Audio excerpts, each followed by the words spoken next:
I'm in Austin because 2 months ago I received an email from a fellow musician whom I didn't know, and I learned from him that he is a jazz musician, a professional jazz musician, and his career has been annihilated by Jewish ethnic activists because he said things that they didn't like. I was curious because I'm also a jazz musician, and I've been quite often harassed by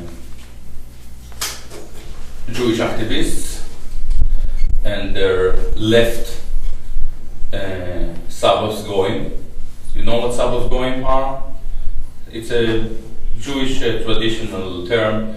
The goyim, you know what goyim? Goyims are basically Gentiles. Yes. Sabbath goyim are those who work for the Jews on Sabbath because the Jews are not allowed to work on Sabbath. In political terms, Sabbath goyim are those who take care of those small yet very important tasks Jews prefer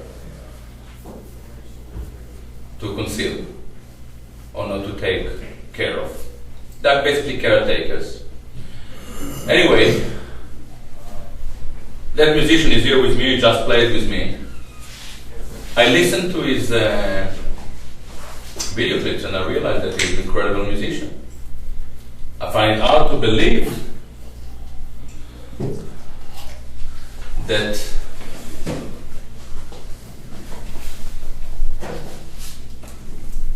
Jewish activists would be as desperate to run a campaign against a musician, to interfere with his livelihood, to cut his income, to put pressure on his girlfriend and her family. This is very, very low. I'm talking about Trevor LaBonte is here. I thought that he was probably exaggerating, but I promised him that I would come to play with him. I met him yesterday for the first time, and I realized that the way he described the situation was actually moderate in comparison with what it is. I stayed with his family today, and I could see that even his parents are in a state of anxiety. Am I exaggerating? No. We are terrorized, ladies and gentlemen. I realize that a lot of American soldiers were sent to the desert in Afghanistan, to the mountains to fight terror. But we could save them the journey. Terror is here. In Austin. When it comes to me, there are pages after pages of quotes of mine they don't agree with. I'm very happy to own all my quotes, and I always do. But when it came to Trevor, I tried to figure out what was his crime. His crime, what they quote, is him suggesting that Hitler was actually very, very popular in Germany. Ladies and gentlemen, this is a fact. It is an embarrassing fact, maybe, but our role as intellectuals is to explain historical facts, to explain the historical context in which they take place rather than concealing them. There is a lot of concealment going on.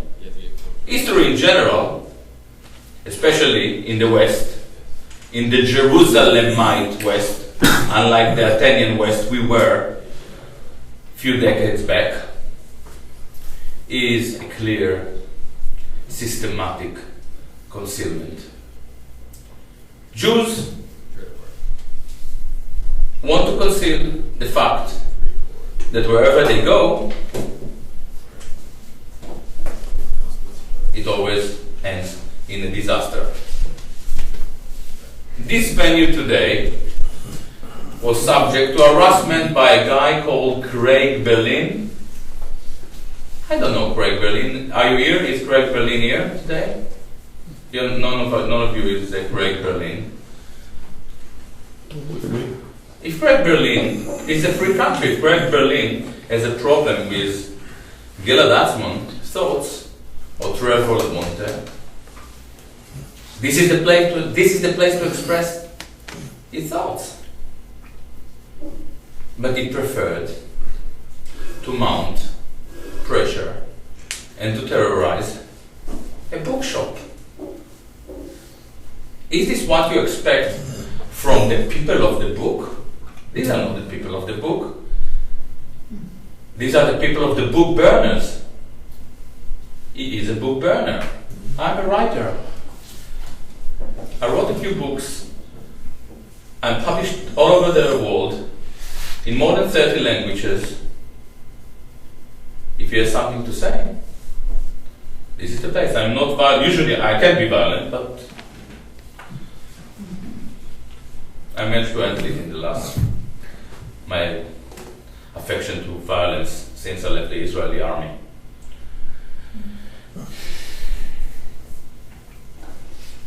Let's start to talk about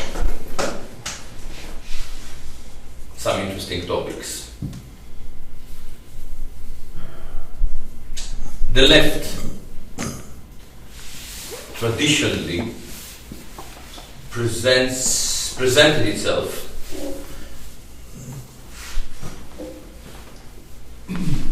as an attempt to bring a better world along. They told us that we should live in equality, egalitarian society. We should share the wealth. It's beautiful. The right, on the other end, is an attempt, traditional right, I'm not talking about Bush. The right traditionally was an attempt to tell us what the world is. So when it comes to the debate between left and right, it will sound as follows.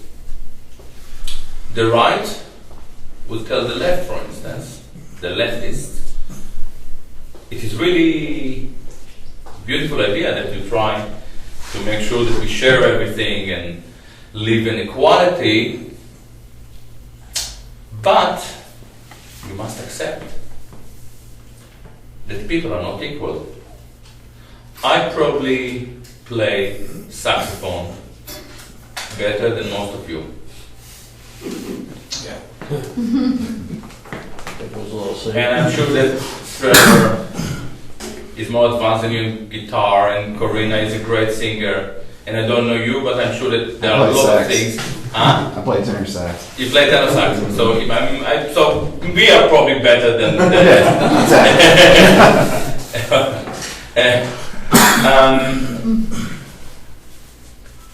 but I'm sure that many of you are better than myself in a lot of things. The right would tell the left to try to flatten the human landscape is actually inhuman. Because the most beautiful thing about this world is the true notion of diversity. the fact that women are more home-oriented and men are slightly stronger physically and could do manual work and so on and so on. For very many years, for more than a century, we wasted a lot of energy on this idiotic debate between left and right.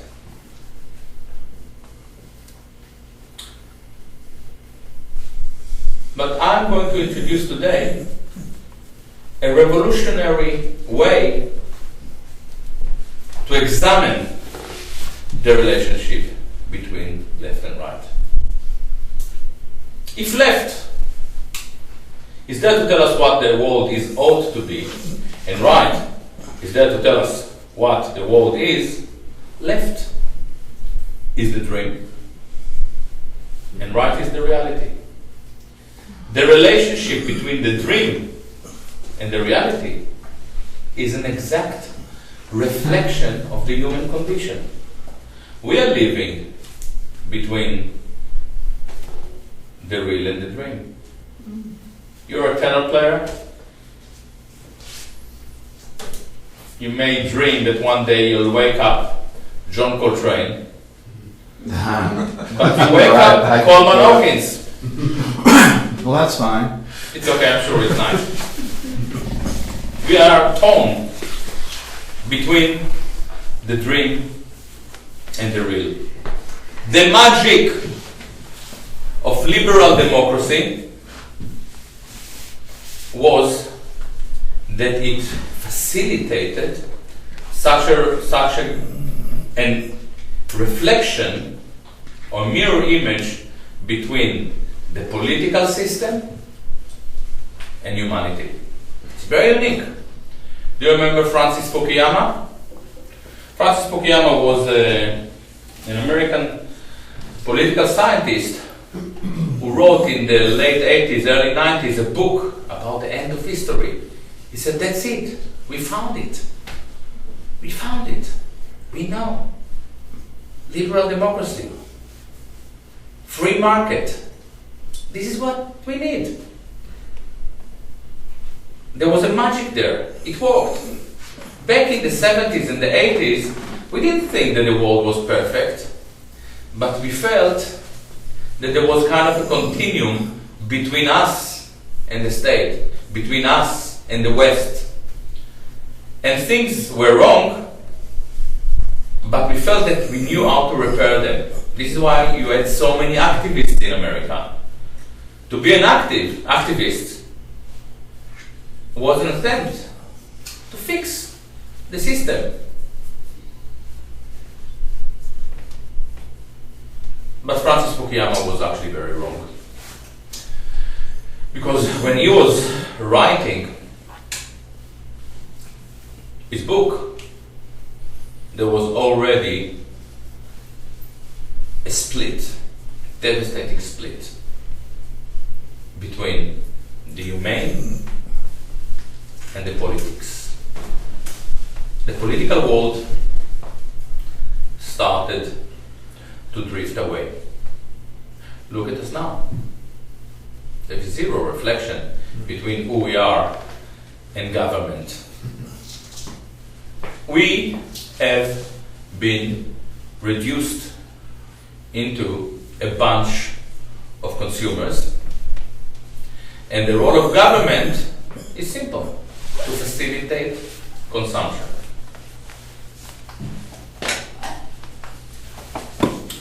For many years it worked because we had credit cards. We were buying a lot of stuff, iPod, Schmipod, Nipod, Guypod, Zypod, with the money we believed we had. And one day the bubble burst and we realized that this game is over, and basically we cannot buy anything anymore with the money we never had. But here is a problem. We are living in a free society, We are living in a free society. I mean, you regard yourself as a free society, don't you? I'll take up free. I mean, sometimes I'm slightly cynical. We are living in a free society, and we have incredible universities. I guess that they're incredible because they cost so much money.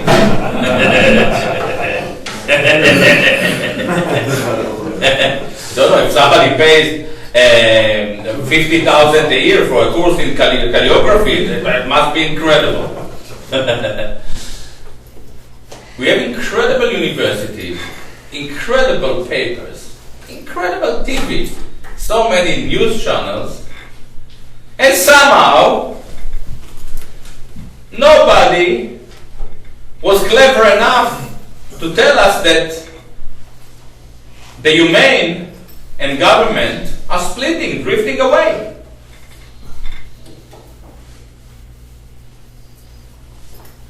Look at production.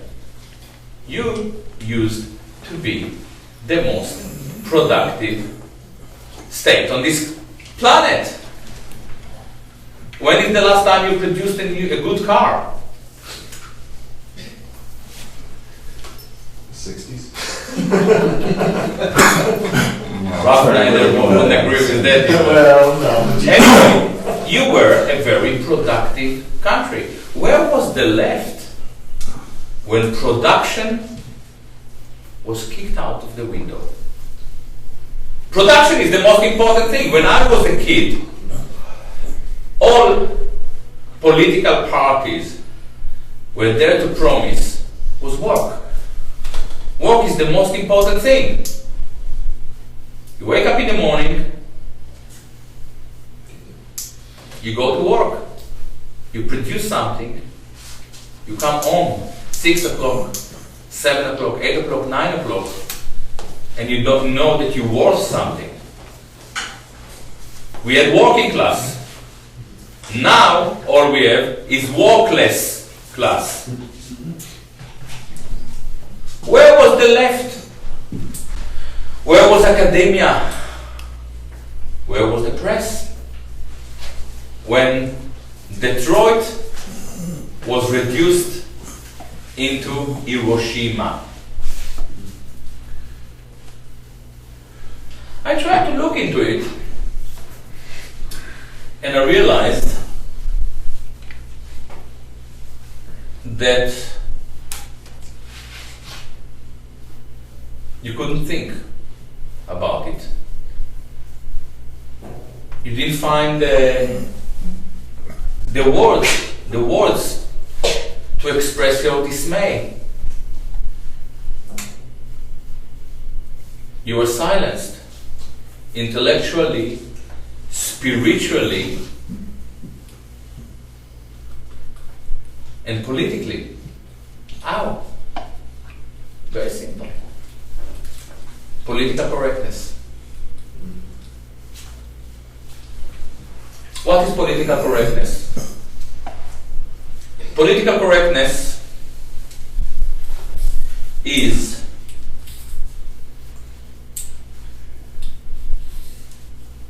a political standpoint that doesn't allow political opposition. Ladies and gentlemen, this is actually the definition of dictatorship. But dictatorship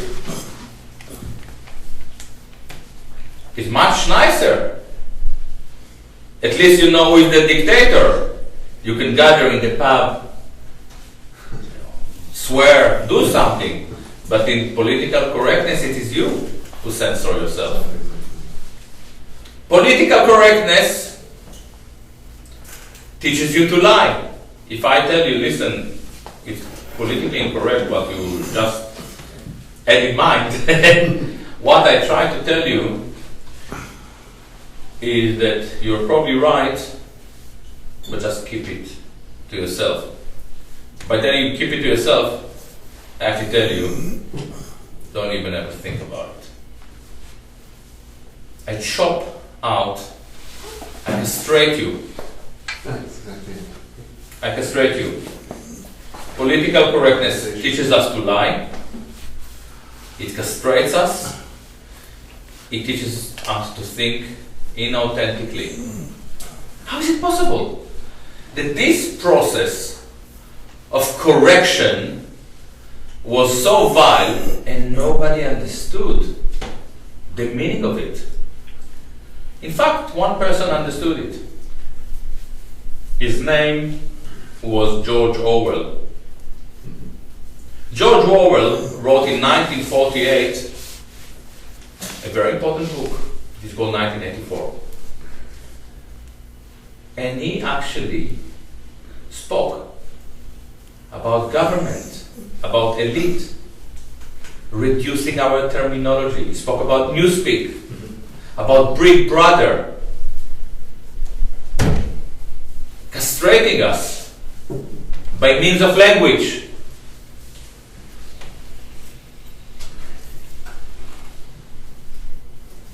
And then, George Orwell is something that each of you read in school. But they didn't tell you that it was about you. You thought that it was about Stalin. No, ladies and gentlemen.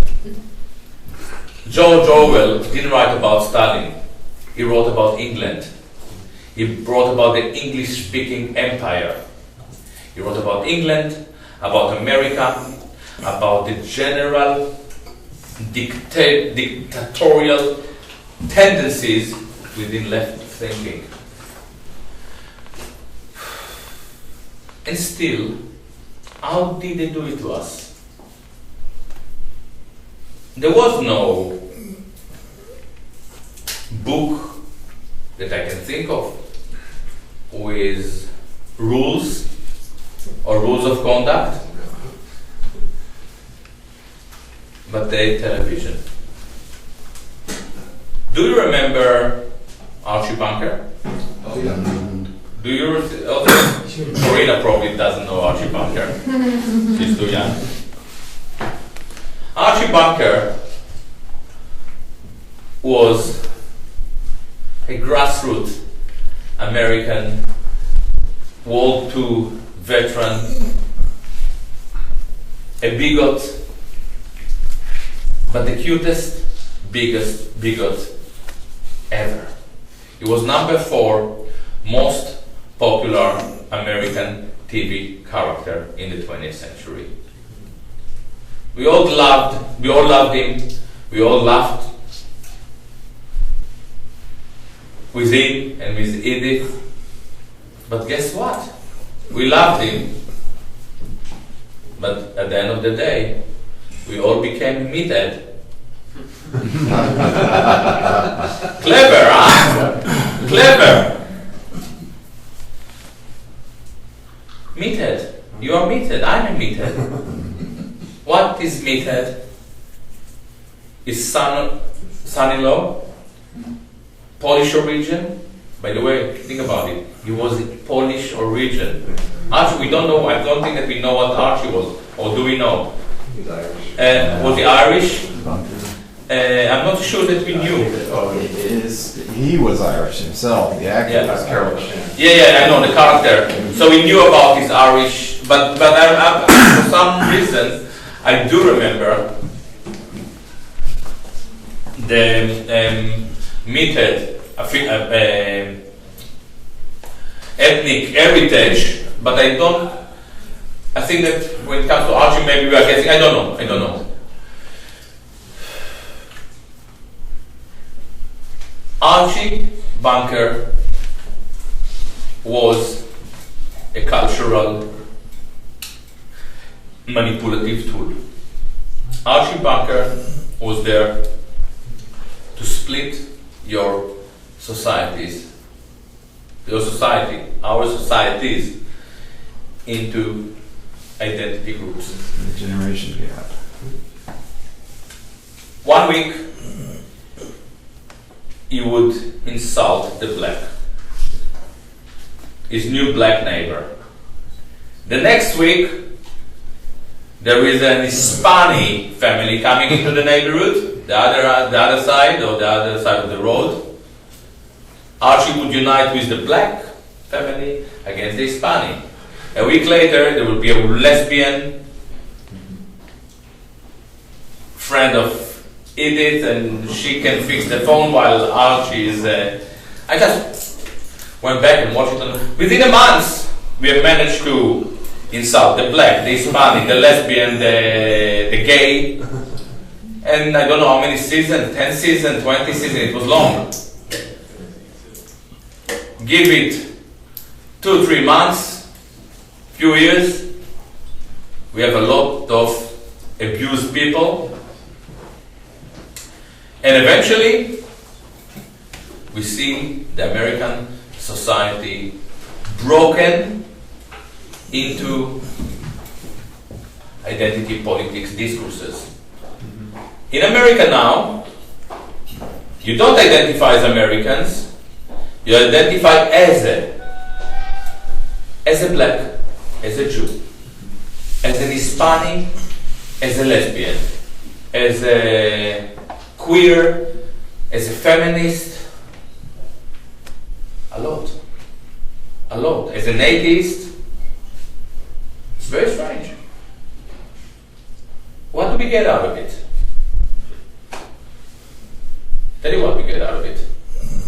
Instead of having a nation that cares about labor, which is the only thing nations should care about as a nation,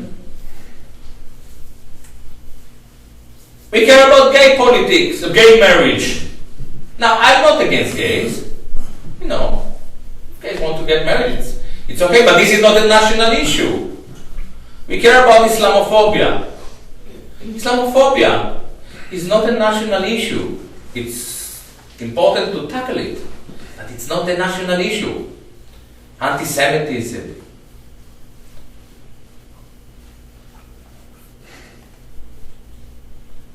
We have managed to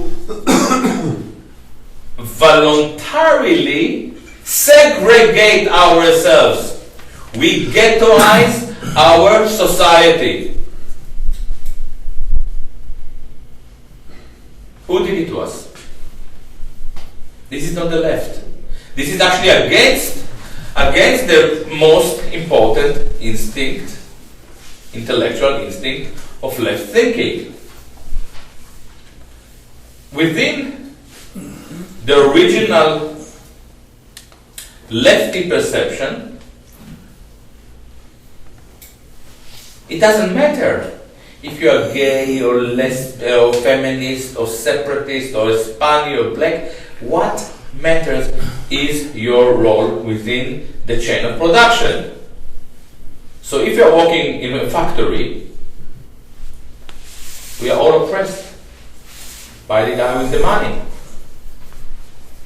But now there is no work. We have nothing.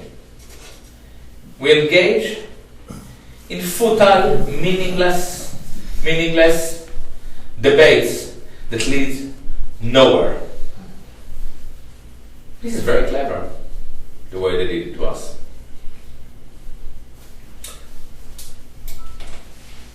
I looked into it and tried to understand how they did it.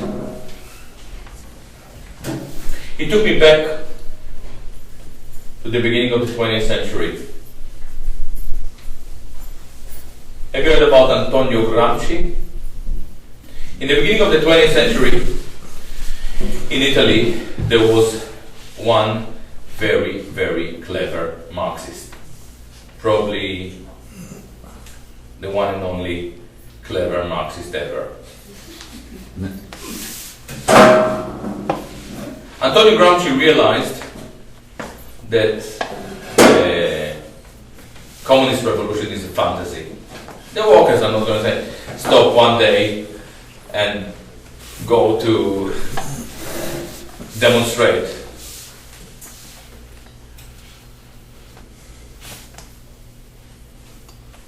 With the hope that the revolution may occur. He said, instead of anticipating a revolution, what we have to do, we have to plant our ideas, our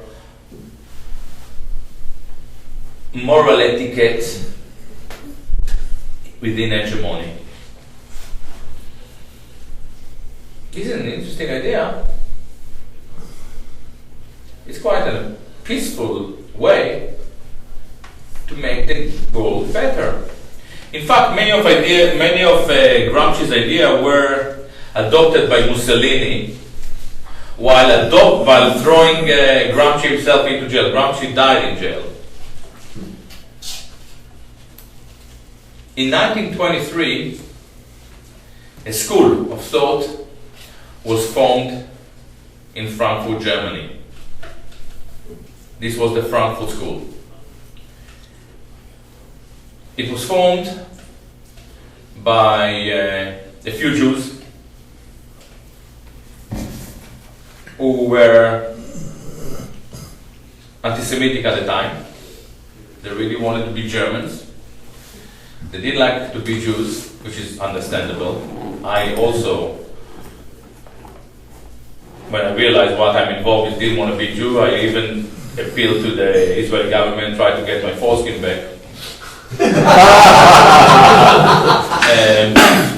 I managed, I brought it with me. Okay, if you don't want to see it, it's understandable. No, anyway, it was too small. But they didn't want to be Jews, but they really couldn't stand Germany. They couldn't stand the patriarchal society. They couldn't stand the patriarchal family cell. They couldn't stand the church. They couldn't stand the government. They couldn't stand the military. They couldn't stand the academia that was teaching Latin and ancient Greek philosophy. They really wanted to be Germans, but they couldn't stand anything about Germany. How typical. They introduced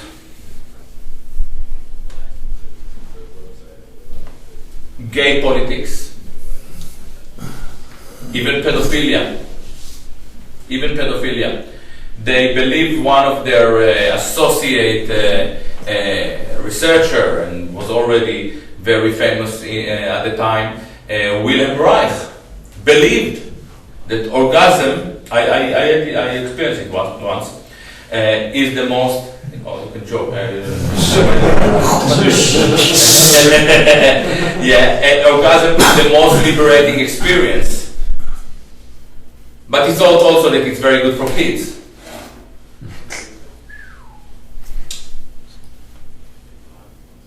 They were set to destroy academia.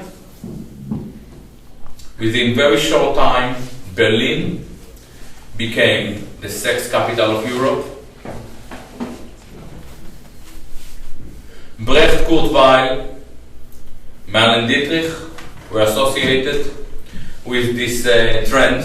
They were not Jews. They were obviously, the Jews were the founder or the intellectual founders of this thought. You know, the cabaret culture, Liza Minnelli. And for me, it's very interesting because I was raised as a Jew, and I was fascinated by the cabaret.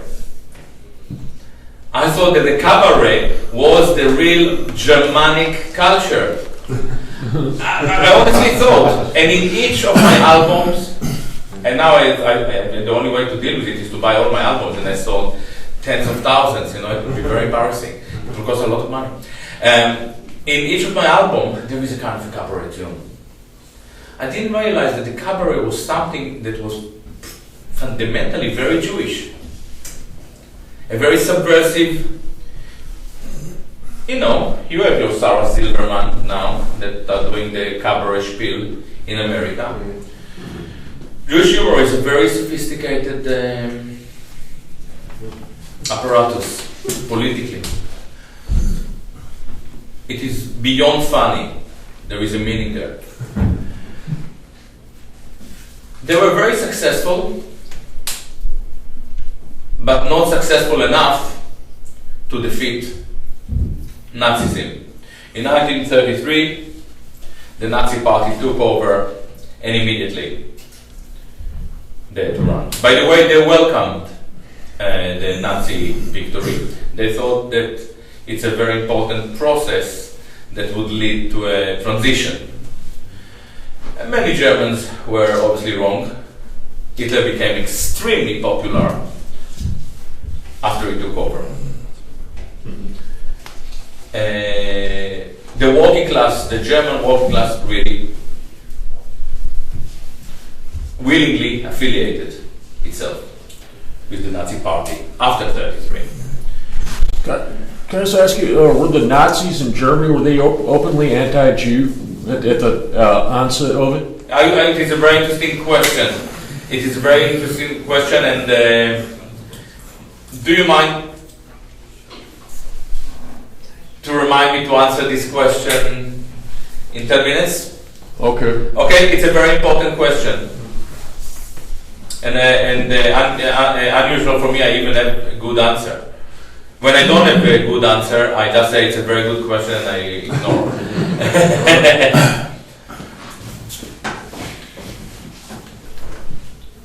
This will make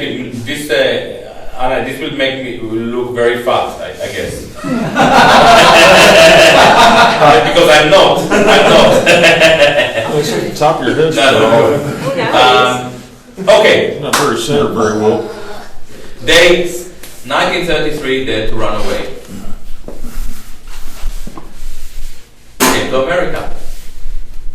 John Dewey welcomed them in Columbia University. They formed a department. Very quickly, they spread to LA, later to England. They formed the Tavistock Institute.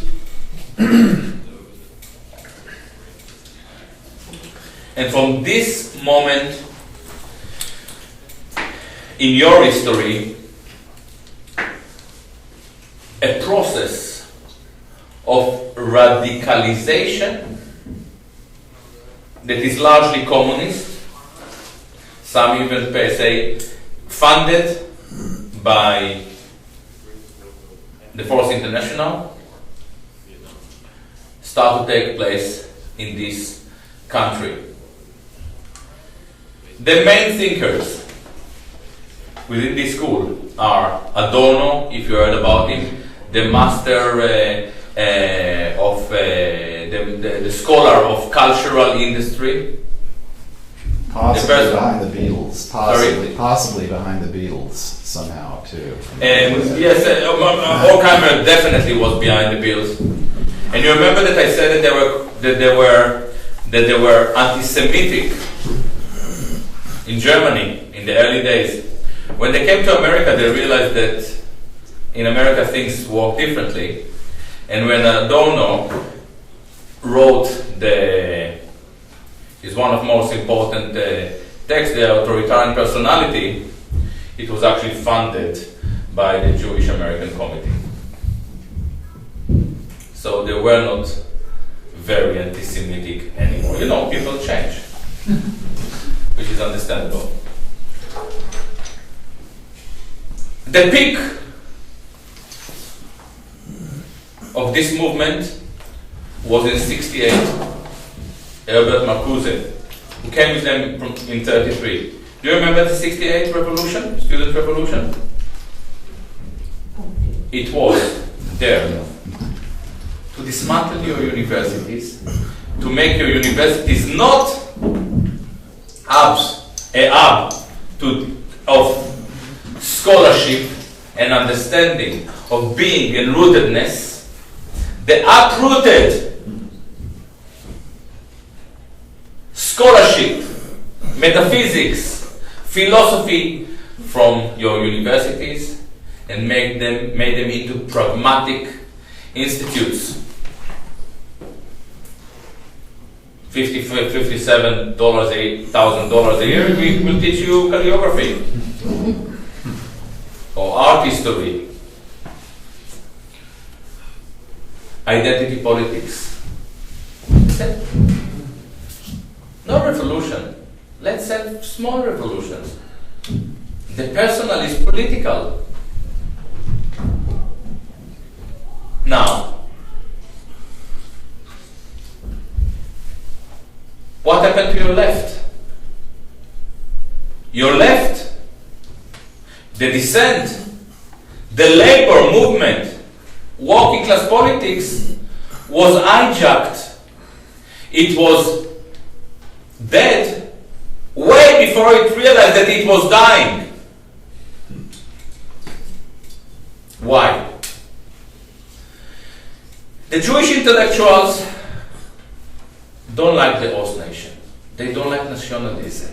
They don't like patriotism. And we know why. Because they have been persecuted by those concepts. By the host nation, by nationalism, but by patriotism. They want to turn society into a collective of synagogues, of godless synagogues. The synagogue of the black, the synagogue of the women, the synagogue of the lesbian separatists, the synagogue.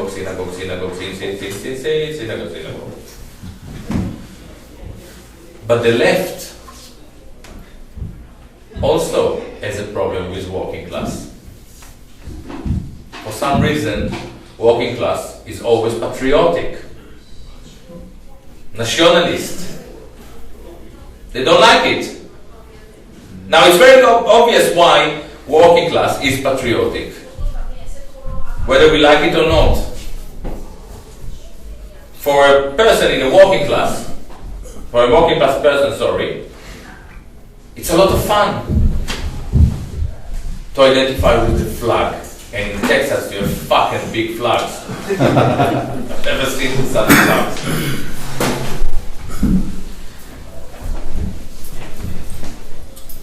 In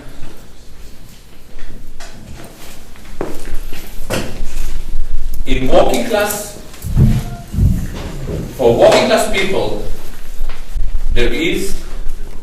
it's a lot of fun to identify with landing on the moon. You suddenly take part, belong to a very successful narrative. For working class people, it is a lot of fun to identify with atomic bomb that wins the war. You become suddenly part of a scientific, technological, military achievement. Not that I accept it also, but this is how it works. So the left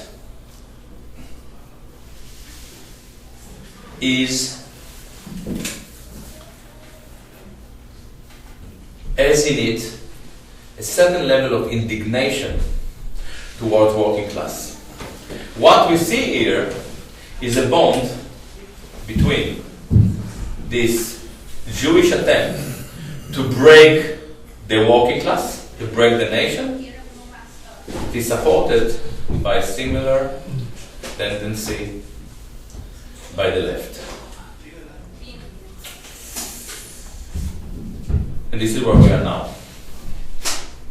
This is where we are now. You cannot get a single thing together. It's not America, it's America, Britain. I don't want to talk about France because in France something interesting is happening now. You don't have dissent. You cannot unite. You are consumed by an endless sectarian conflicts. The gays and the Muslims, the Hispanics and the black, and it's a nightmare. And all that time, big money is having a party. And all that time, corporate culture is sinking in. I don't think it's now, it can't sink anymore. That's it, we are there. I'm not American, although my accent is very American. I'm not American, but If I would tell my dad in 72 that in 2014 or 2008 you can get fired from a job and you have to leave your desk within 20 minutes, he wouldn't believe me.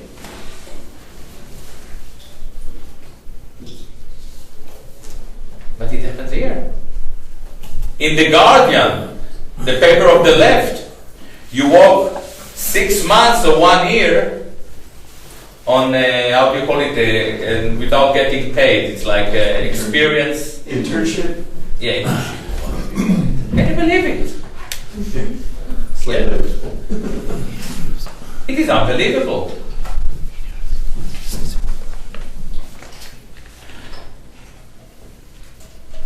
But in France now, something astonishing is happening. Have you heard about Dieudonné? Anyone here? No. Yeah. Dieudonné is a French comedian. He's probably my age, around 50, I think. 45 maybe. I don't look 50 really. No. Dieudonné is black. And 10 years ago, he came to realize that he actually doesn't really care that much about the Holocaust. He said, I'm black. After 400 years of slavery and endless discrimination, I have my own Holocaust. I want to deal with my own Holocaust.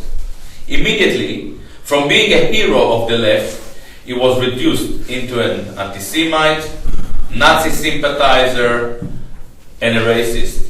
Black artist, racist. For telling the personal is political. Apparently, the personal stopped being political when you are black. But he didn't give up. He started to take a lot of flack. And he said, and you know what?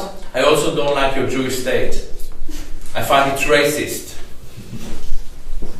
It didn't make him very popular in the Jewish quarters. 4 months ago, the French socialist government decided to finish him off. He is a very popular comedian. He's the most popular comedian in France. He had a tour of 20 concerts, 4, 5, 6, 7,000 people every night. It's slightly more successful than me tonight. Because I'm here to tell you about politics. If I do jokes, you saw it, the pause me, it was a cracker. Anyway,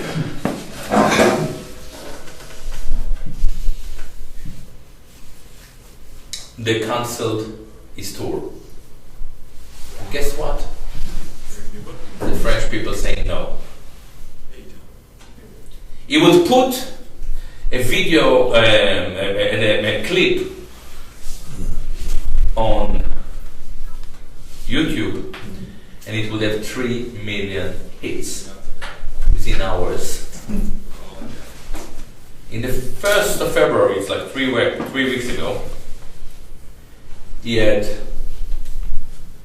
120,000 French in Paris, in the street. They were black, they were Muslims, North African, and there were many of them were white, lower working class. They were in the streets. They shouted, "Crif out!" Crif is the French APAC, the French Jewish lobby. "Crif out! Faurisson is right." Faurisson is the leading Holocaust revisionist in France and maybe in the world. He managed quite easily to unify the French margins because he identified once again the enemy. And the enemy was the socialist government, that abuses the worker and the lower classes, whether they are black, whether they are white, green, purple, and the Jewish lobby that funds this operation. Interestingly enough, he wasn't from academia, he wasn't a politician, he doesn't write for a paper, he's a fucking comedian. Why? Because our last barrier, our last frontier is satire. They have destroyed academia. When is the last time you heard an inspiring academic? All they left for us is the banal mind of Noam Chomsky and Judith Butler. You really have to take some serious stuff to keep yourself awake when listening to these people. Because they are not intellectuals. Do you understand what intellectual is? Intellectual is a person who inspires you to think independently. You don't have people like that in America. So everybody or in Britain. Everybody here thinks independently? Sorry? So everybody here thinks independently? No. You stopped thinking. You just gave up on thinking. And this is why you missed the beginning of the talk, and this is why you didn't notice when you reduced into consumers. This is where we started. I say, how is it possible that we reduced into consumers and we don't have dissent without a single academic, politician, or media outlet elaborating on the deterioration of our society?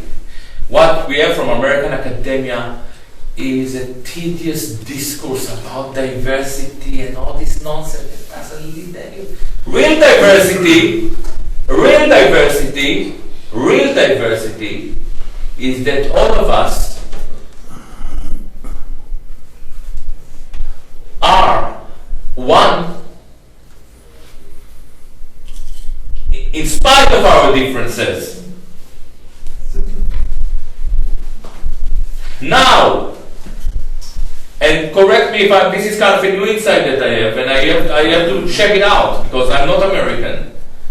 When I talk to young Americans, they all tell me, the first thing that they tell me, I'm Irish, German.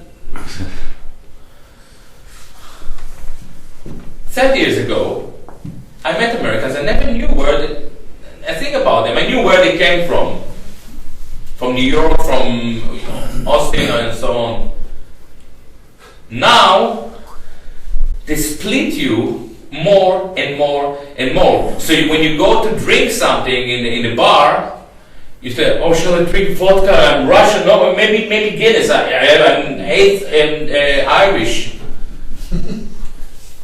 They break you. They break you and break you and break you and break you and break you. And it's about time to stop and to think what is really important.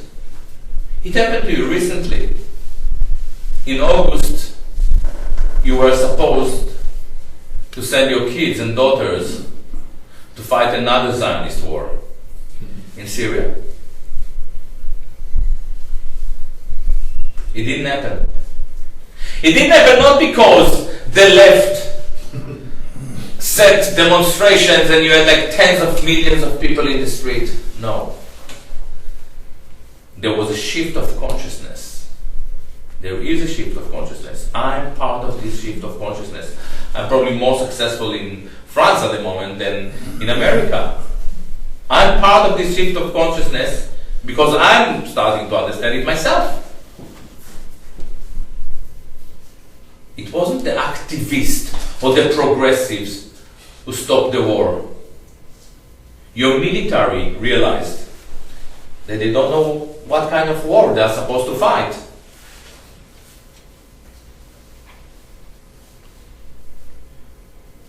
And many people said, no, we don't want to fight another Jewish war, but your administration still didn't know how to evade this idiotic war.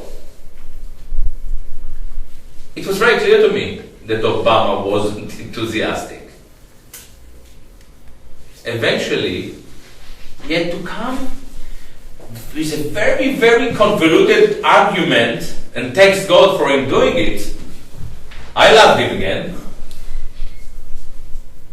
He said, if you, Jewish lobby, want us to fight your war, you'll have to come to help us in the capital. And it helped. He said, the Jews, no, it's okay, we don't have to fight.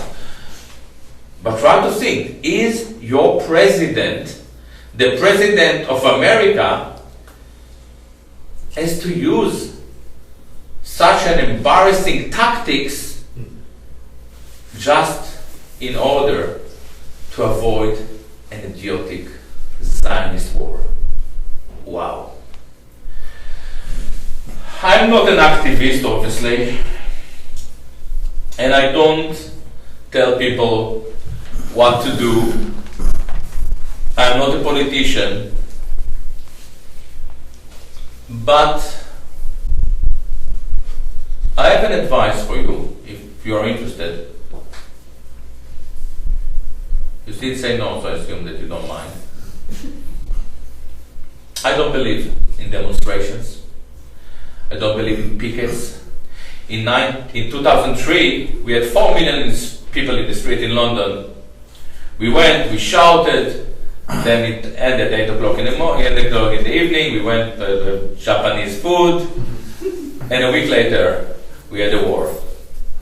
1 year later, in 2004, it was clear that around 1 million Iraqis died, and nobody jumped into the street. Well, so I was against it. This is what the left is giving us. It's not good enough. I mean, contemporary left.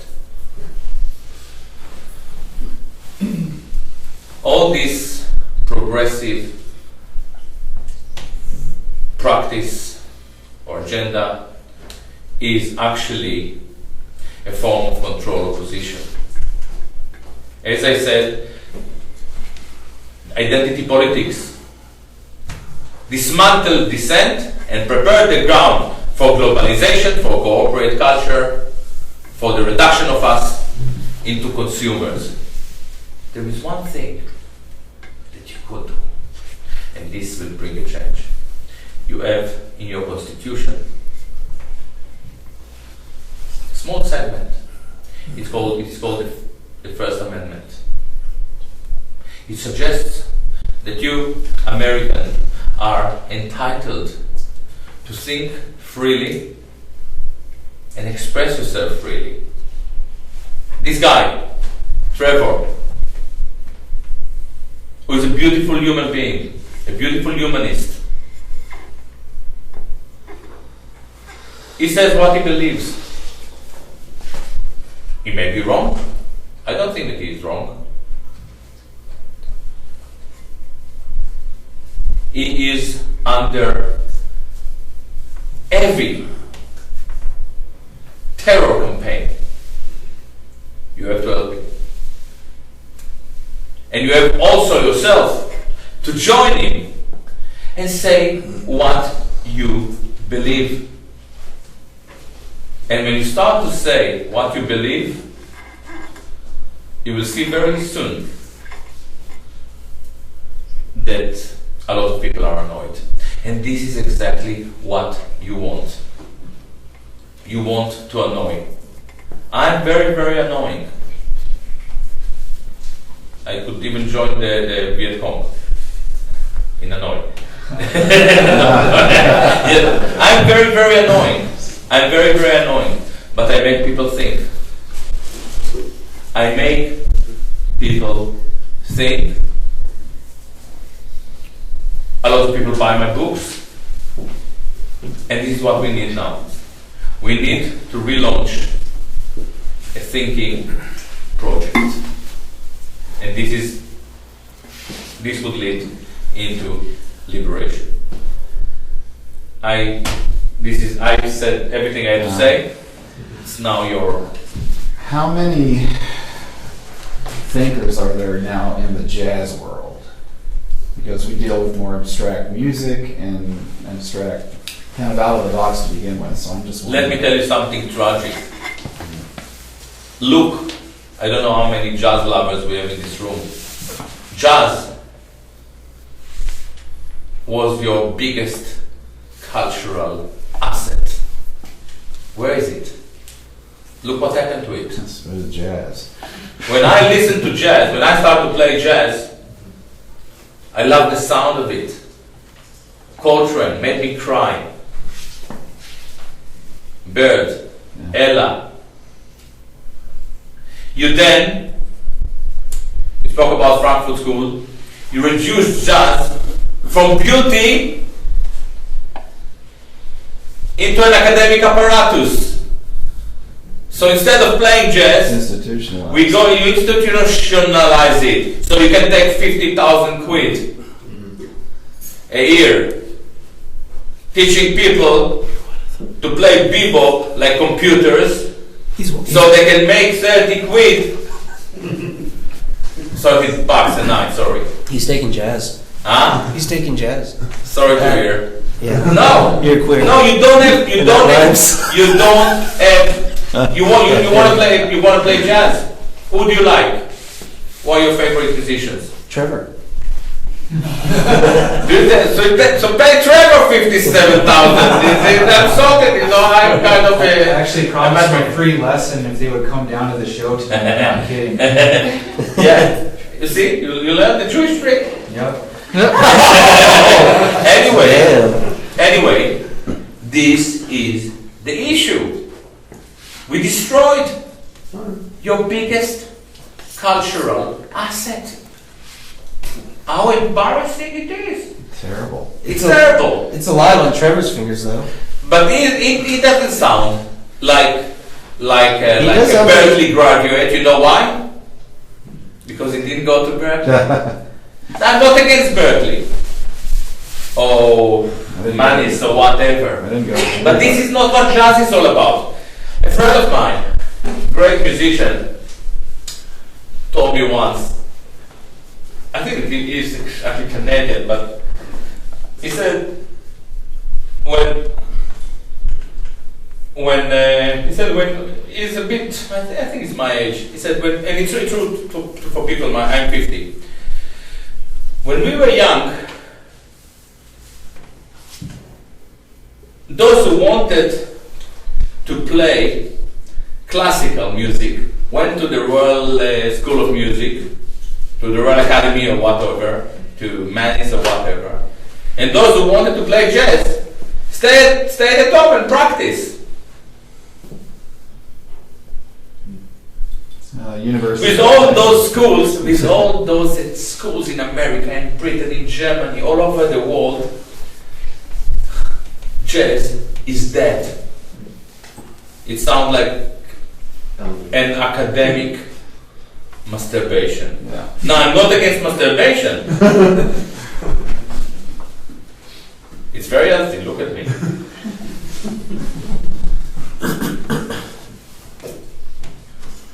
So what elevates masturbation to academic masturbation, if you don't know? There's lots of that. You sound Scottish. Are you Scottish? Well, I was the last time I looked. It's nice. You sound like Shetland, man. Oh, get away! No. Where are you from? I'm from Falkirk. That's midway between Glasgow and Edinburgh. Yeah, Edinburgh. Nice. You make me feel at home. I live in Britain. I know, Yeah. In London? In London. Which part? Northwest. Oh. Cricklewood. Oh, okay. Irish. Yeah, I'll be on the parties. Anyway, it doesn't matter what. You ask what elevates academic into masturbation. To start with, I would say what reduces academia into masturbation. And this is very clear. Very, very clear. when we were young, I mean, I'm still young, unlike you. When we were young, there was still a very clear dichotomy between activism and scholarship. Activism was an attempt to bring along a nicer world. Scholarship was an attempt to hit the truth, to get at the truth of things. In the new left, post-Frankfurt school, this dichotomy is blurred. Noam Chomsky presents himself as an activist. Ilan Pape, for instance, but he is an activist. All these academic activists are committed to social change, so they compromise on the truth, and we end up with a collective masturbation. Now, masturbation is really something that you should do alone. You ever tried telling that in Parliament? You're right.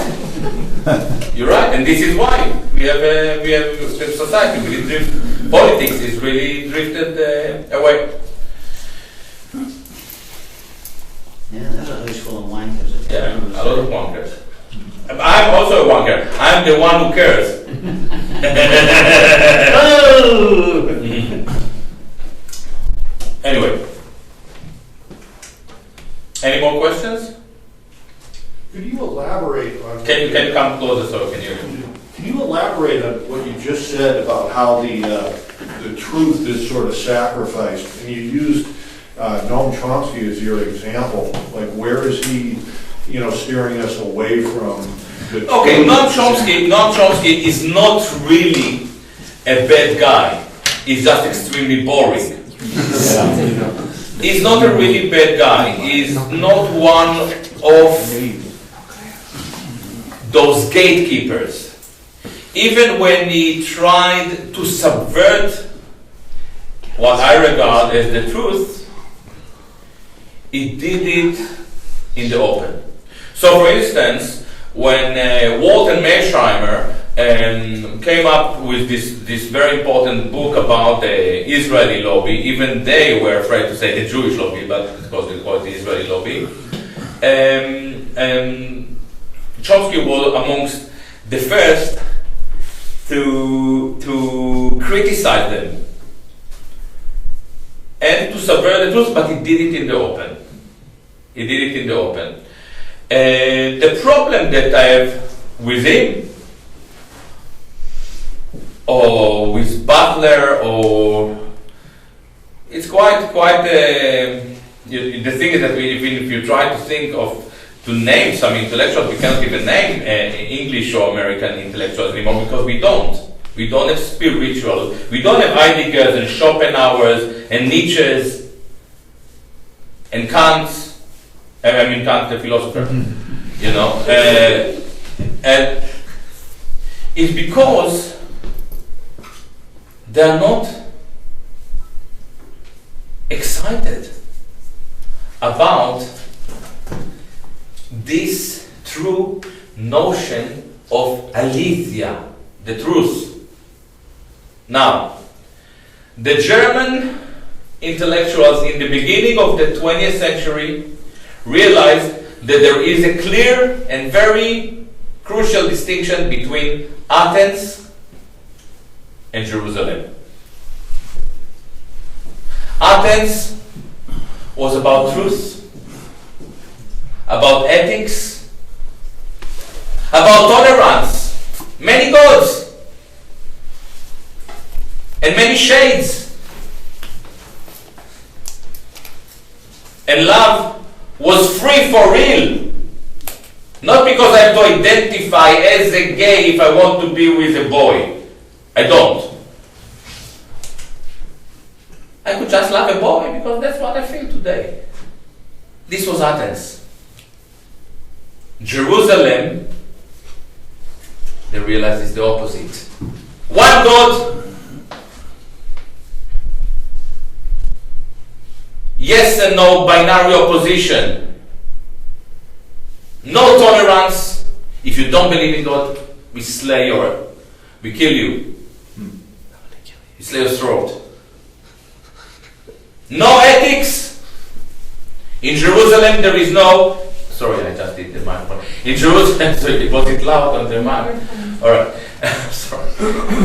In Jerusalem, there is no ethics.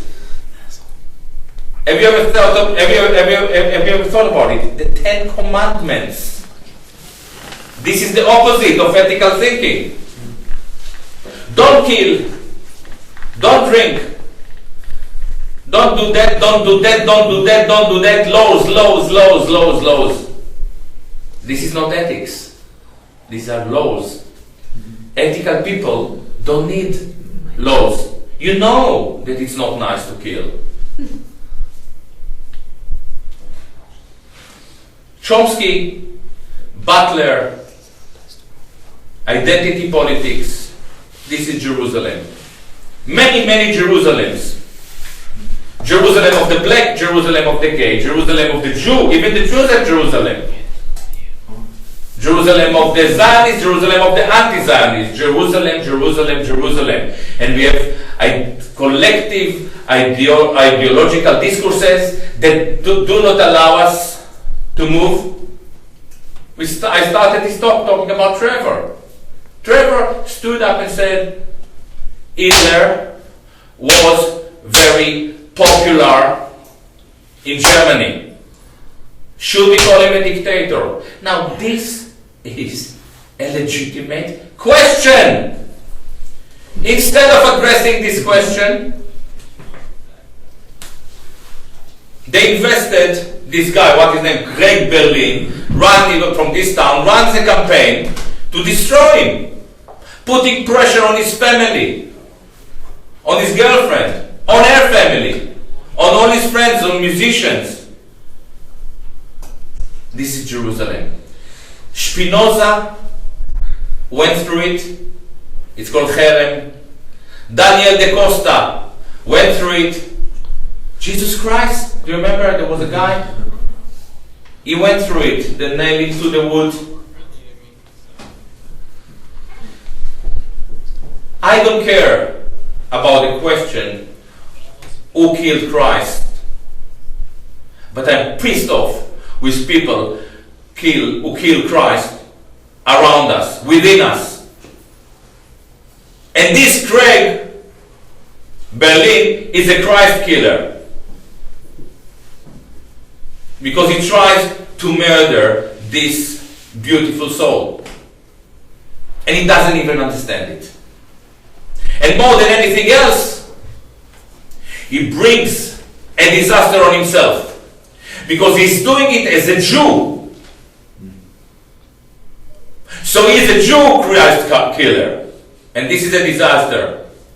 And I don't know Trevor for that long, but I'm sure that you will find forgiveness in you. But this exact forgiveness is the thing that this Craig Berlin cannot find in himself. And this is the difference between Trevor from Athens and Craig Berlin from Jerusalem, who apparently lives in Austin. Athens, Texas? Sorry? Athens, Texas? Athens, Texas, yeah. Palestine. Yeah, there is. There is one.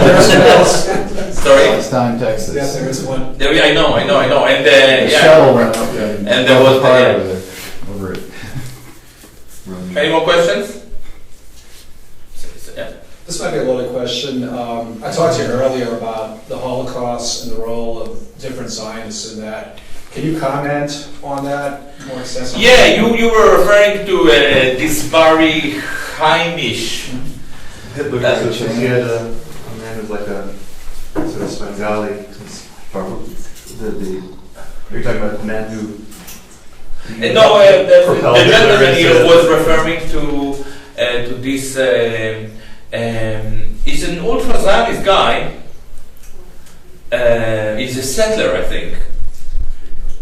And he actually argues that the Holocaust was partially the Zionist left was complicit or is complicit in the Holocaust. Yeah, to a certain extent he is correct. This is something that you have to accept when it comes to Zionism, and maybe when it comes to political discourse in general. It is not nice to admit, but right-wing people, libertarians, have this unique tendency to tell the truth, while the progressive or the left would agree to lie in the name of the cause. This is what it is. They have a reason. I don't buy this reason. We watched today a video, a very devastating video by a Jewish racist, right-wing, probably the most hated Jew in the 20th century, Rabbi Meir Kahane.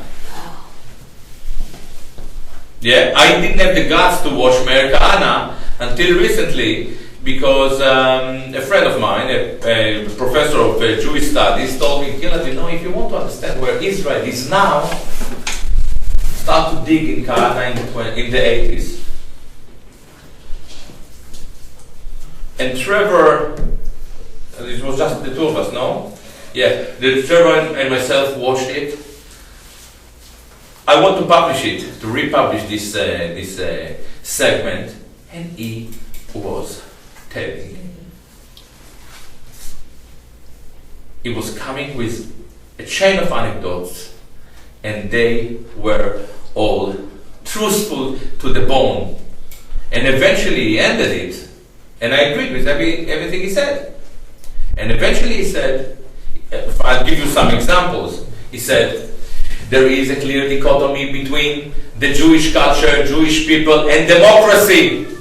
He actually says Israel can call itself democracy, it can never be democracy. You're either a Jewish state or democracy. Is he right?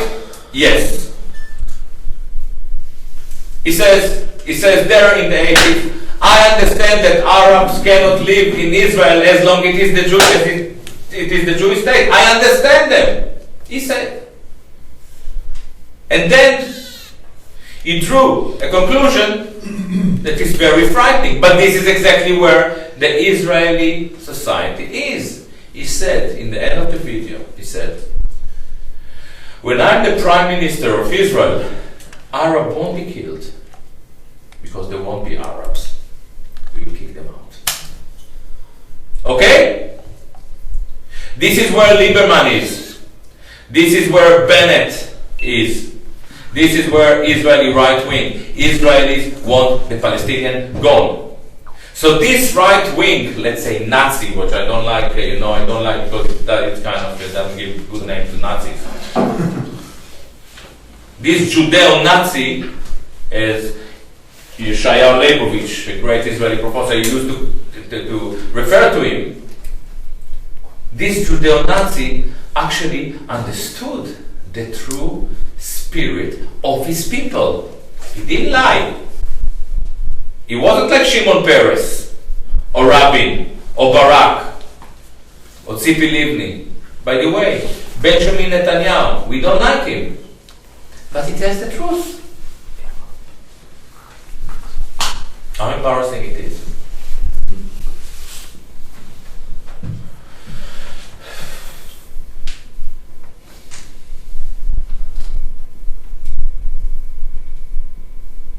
Any more questions? Yeah. We really want to call the Israeli right wing the right wing when it seems that about 92% of Israelis want all of Palestine gone. I mean, Palestinians gone.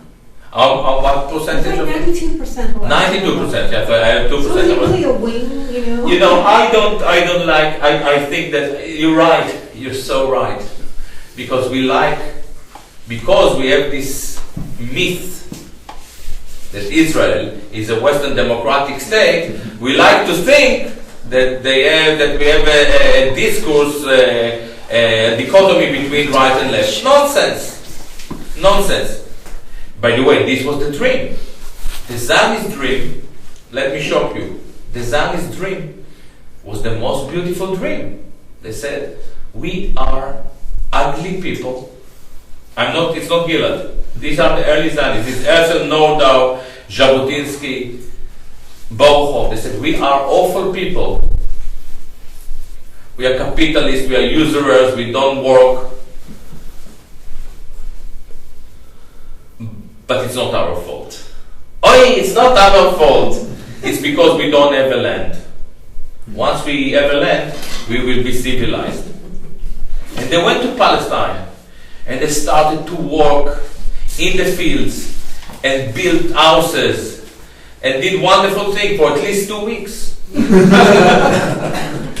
they found out that the Palestinians were cheaper. I'm talking here in metaphorical. But we have this image that they invest in, presenting Israel as a liberal society. If you are a tribal society, they are a tribal society, racially driven. If you are not a Jew, you'll find it very hard to immigrate to Israel. While many Israelis can immigrate to this country. Anywhere else. It's a racially driven, I do the driven, to understand in Scotland. A racially driven society, expansionist. It is actually Nazi-like. And this is exactly the kind of truth we are supposed to conceal in order not to offend the Jews. The entire Palestinian solidarity discourse is a set of fake terminology that is set cleverly and carefully not to offend the Jews. And guess what? They achieved nothing. And guess what? They were not supposed to achieve anything. Peace process. It's all there. It's a peace, P-I-S-S process. That's right. P-I-E-C-E. Peace-taking process. Maybe last question? You were in the IDF and I'm still, yeah. So anyway, well, I don't know what I don't know much about it, but I've seen a lot of. I know that there are a lot of young Israelis, soldiers, of all ranks and all branches that are saying that they've had enough and they do not want to. You're right. Looking at, and I'm thinking, how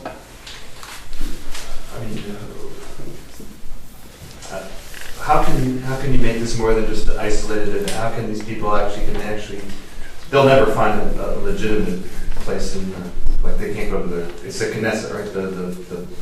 Let me explain. I know where you're at. I don't know where people, like I said, how did they get to some traction? Just say, listen, why don't we, stop flying our F-16s over the people's houses at 20 feet and you're right. They're ideologically, intellectually, spiritually, Israel is a genocidal apparatus. But life, I'm a Kenyan, so rather than looking at black, white, 1, 2, 0, 1 binary oppositions, what we see is a dialectic struggle. What we see is a dialectic struggle.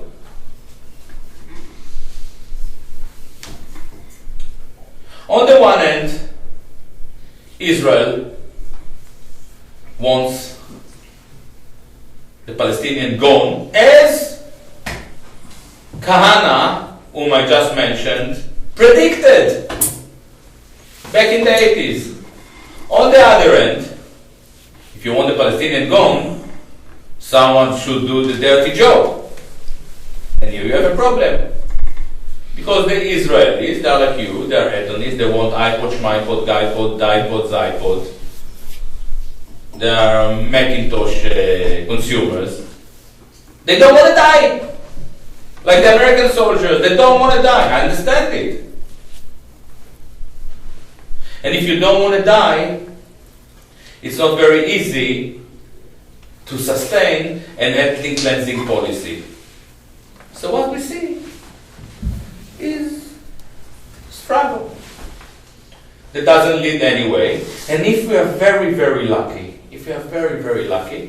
and this is why, in spite of the fact that many of my friends and intellectual friends actually regard Mahmoud Abbas as a collaborator and blah, blah, blah, I think that he's far from being stupid. He realizes that for the Palestinians to win, they have to survive. And in order to make sure that they survive, they cannot get themselves into an active military struggle with the Israelis. The Israelis can kick all of them in no time. He wants to make sure that they're still there in 30, 40 years, and by then it will become Palestine. Not because there is a negotiation or political resolution, because of the facts on the ground.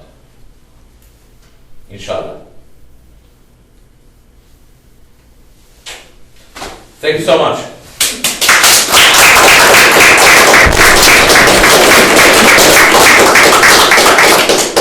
Now let me come with the Jewish part of the talk.